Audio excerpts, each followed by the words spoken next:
Jay Itzes tak takut Indonesia huni grup neraka kualifikasi Piala Dunia. Jay Itzes merasa tertantang untuk membantu timnas Indonesia berprestasi meski berada di grup neraka pada babak ketiga kualifikasi Piala Dunia 2026. Sesuai hasil undian, Indonesia yang menempati pot 6 harus bersua lawan berat di grup C. Tim asuhan Shin Tae-yong berada satu grup dengan Jepang, Australia, Arab Saudi, Bahrain, dan juga Cina.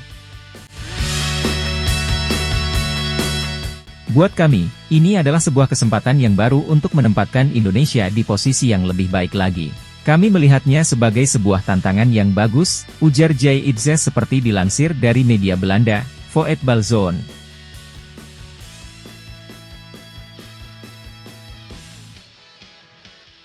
Tujuan kami jelas, tapi kita lihat saja sejauh mana kami bisa melangkah, katanya melanjutkan. Putaran ketiga kualifikasi Piala Dunia 2026 akan berlangsung mulai 5 September hingga 10 Juni 2025. Nantinya juara dan runner-up dari 3 grup di putaran ketiga ini akan langsung lolos ke Piala Dunia 2026.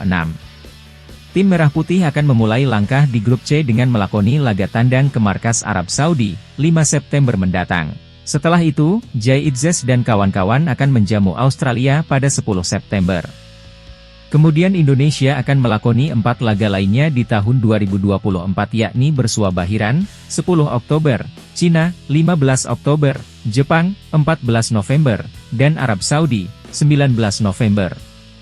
Timnas Indonesia lolos ke babak ketiga setelah menjadi runner-up grup F pada putaran kedua kualifikasi Piala Dunia 2026. Tim Garuda mendampingi Irak yang keluar sebagai juara grup.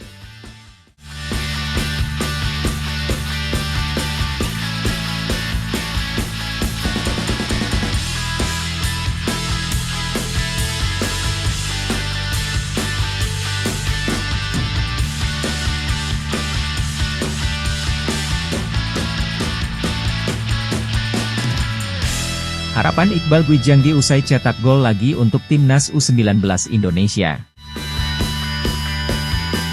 Terkini, pemain 17 tahun asal Sumedang tersebut mencetak gol penutup kemenangan Timnas U19 Indonesia lawan Kamboja di laga kedua fase grup, Sabtu, 20 Juli 2024, malam WIB di Stadion Gelora Bung Tomo, Surabaya. Pada laga tersebut, Garuda Nusantara menang 2-0 atas Kamboja. Pada laga sebelumnya, Iqbal Gwijangge berhasil mencetak brace dalam kemenangan telak 6-0 lawan Filipina. Iqbal Gwijangge berharap tetap bisa berkontribusi untuk Timnas U19 Indonesia. Pemain Barito Putra tersebut bisa tampil bagus pada laga lawan Timor Leste. Pemain 18 tahun berharap Garuda Nusantara bisa tembus partai puncak.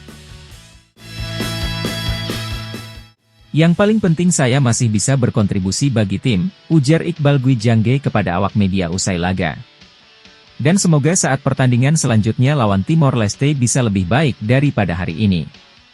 Dan saya rasa bisa bermain bagus dari hari ini dan semoga kita bisa masuk final, ujarnya.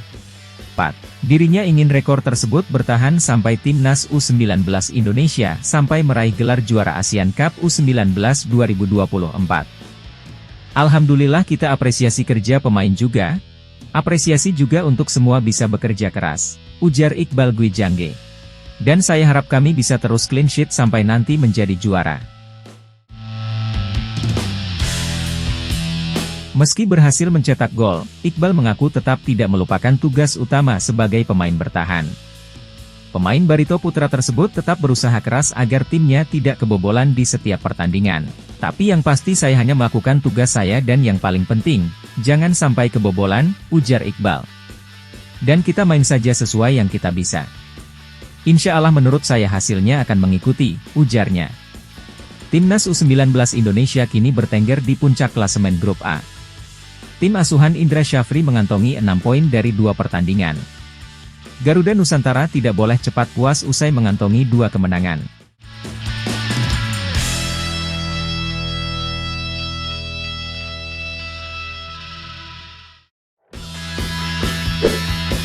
Empat pemain Timnas Indonesia U19 ini wajib jadi starter untuk hadapi Timor Leste. Mengantongi 2 kemenangan, Timnas Indonesia U19 selanjutnya akan melakoni laga terakhir grup A Piala AFF U19 2024 melawan Timor Leste, Selasa, 23 Juli 2024. Garuda Muda, dengan torehan 6 poin, perkasa di puncak klasemen. Sementara, Timor Leste, di posisi kedua dengan tabungan 3 poin.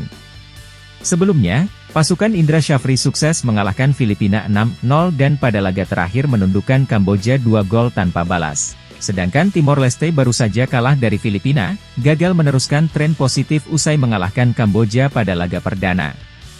Di atas kertas, Garuda Muda sepertinya masih lebih dijagokan karena selain dihuni materi pemain nan mumpuni di setiap lini, Doni Tripamungkas dan kawan-kawan juga akan mendapat suntikan semangat dari pendukung setianya. Selain itu, sejak awal Indonesia juga menargetkan sapu bersih semua laga di grup A, termasuk mengalahkan Timor Leste. Meski begitu, Garuda Muda tak boleh terlalu anggap remeh. Biar bagaimanapun, The Rising Sun, julukan Timor Leste, bertekad memenangkan duel karena ingin menjaga asa ke fase selanjutnya. Oleh karena itulah, sang pelatih, Eduardo Pereira, pastinya jauh-jauh hari sudah memberikan instruksi agar anak-anak asuhnya tampil sepenuh hati dan jangan takut dengan tekanan supporter tuan rumah. Berduel melawan Timor Leste, ada baiknya Indra Syafri melakukan rotasi di starting 11. Artinya, pemain yang dalam laga sebelumnya bermain dari bangku cadangan, kini saatnya diberi kesempatan menjadi starter. Setidaknya ada 4 pemain yang layak jadi starter.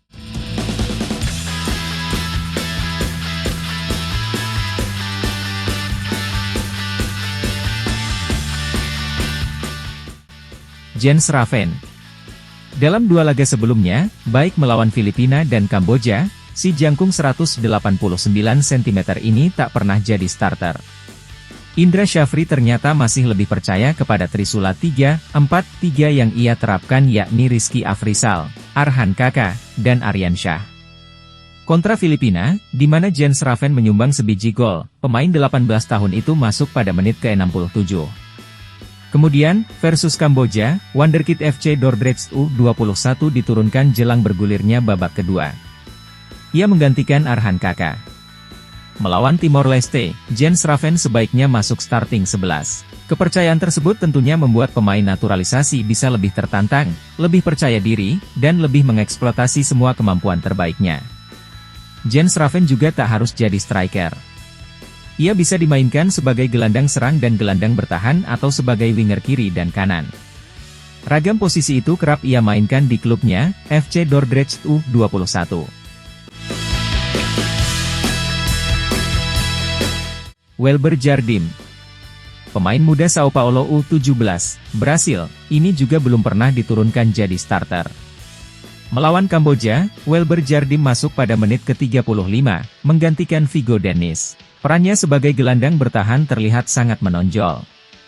Kelahiran di Banjarmasin, Kalimantan Selatan, 25 April 2007, tak pernah berhenti berlari guna membagikan bola kepada para penyerang atau kerap terlibat pula dalam duel melawan gelandang-gelandang Kamboja.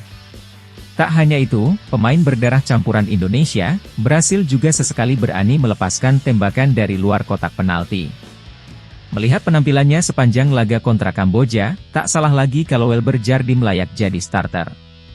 Doni Tripamungkas. Entah apa jadinya Timnas Indonesia U19 jika tak punya seorang pemain berhati baja seperti Doni Tripamungkas. Pemain kepunyaan Persija Jakarta ini sosok winger yang komplit. Ia cepat, liar, bandel, dan tak gampang menyerah meski bola lepas dari kaki. Tak salah kalau ban kapten melingkar di lengannya.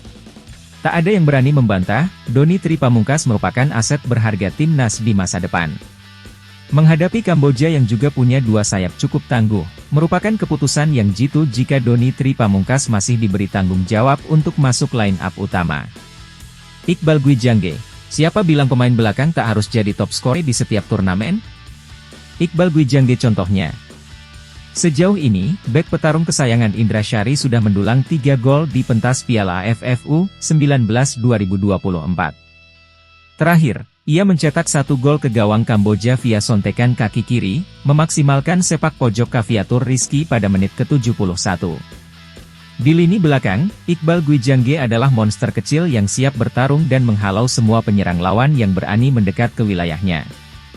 Dalam keadaan terdesak, pemain Barito Putra ini memilih melakukan tebasan daripada terjadinya gol. Ketangguhan, ketegasan, dan sikap tanpa komprominya pastinya membuat tombak-tombak Timor Leste ketar-ketir.